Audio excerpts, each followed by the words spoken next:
Une des grandes nouveautés de la version 9 de Marvelous Designer, c'est la prise en compte des simulations à l'aide des cartes graphiques et pas à l'aide du processeur de l'unité centrale. Ça, vous allez le voir, si vous avez une configuration qui tient vraiment la route au niveau des cartes graphiques, ça va vraiment vous changer la vie au niveau de la rapidité du calcul.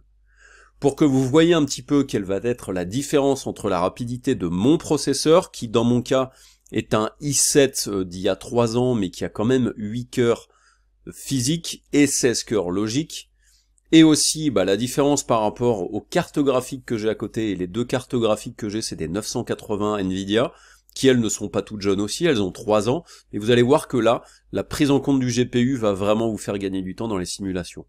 Donc regardez, je vais aller dans 3D Garment, je vais lui demander de faire un Reset 3D Arrangement, je clique droit, et donc là on repart effectivement avec l'arrangement en 2D et en 3D. Je vais venir ici cliquer sur Simulation et regarder la vitesse à laquelle se fait la simulation.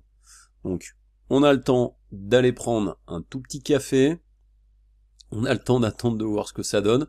Donc là vous voyez que pour la simulation, en l'occurrence là avec la subdivision que j'ai choisie sur le vêtement, ça prend vraiment du temps. Donc là vous voyez, une fois que tout a été calculé, le temps qu'effectivement ça retombe, voilà, ça prend un petit peu de temps. Je vais arrêter la simulation, donc je clique sur l'icône, je retourne dans 3D Garment, je fais Reset 2D Arrangement, et puis là en fait vous allez venir sur l'icône, vous allez cliquer maintenir appuyé, et là regardez maintenant il y a simulation GPU. Je choisis simulation GPU. Maintenant regardez bien la rapidité à laquelle ça va se faire, c'est assez blasant. Je clique, donc il y a un petit habillage d'abord qui prend pas mal de temps, mais là regardez maintenant, une fois que l'habillage est fait, donc des fois il peut y avoir un petit freeze à un moment donné, mais regardez, en termes de simulation, je pense qu'on est allé largement 10 fois plus vite que ce qu'il y avait avec la simulation par CPU. Donc là, clairement, un très très gros avantage de prendre cette simulation en compte.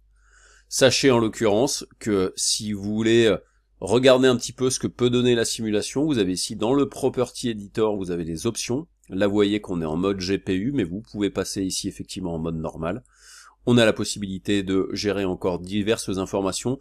Je vous avouerai que moi je ne touche jamais à rien de ce qu'il y a là-dedans, hein. Je le laisse par défaut.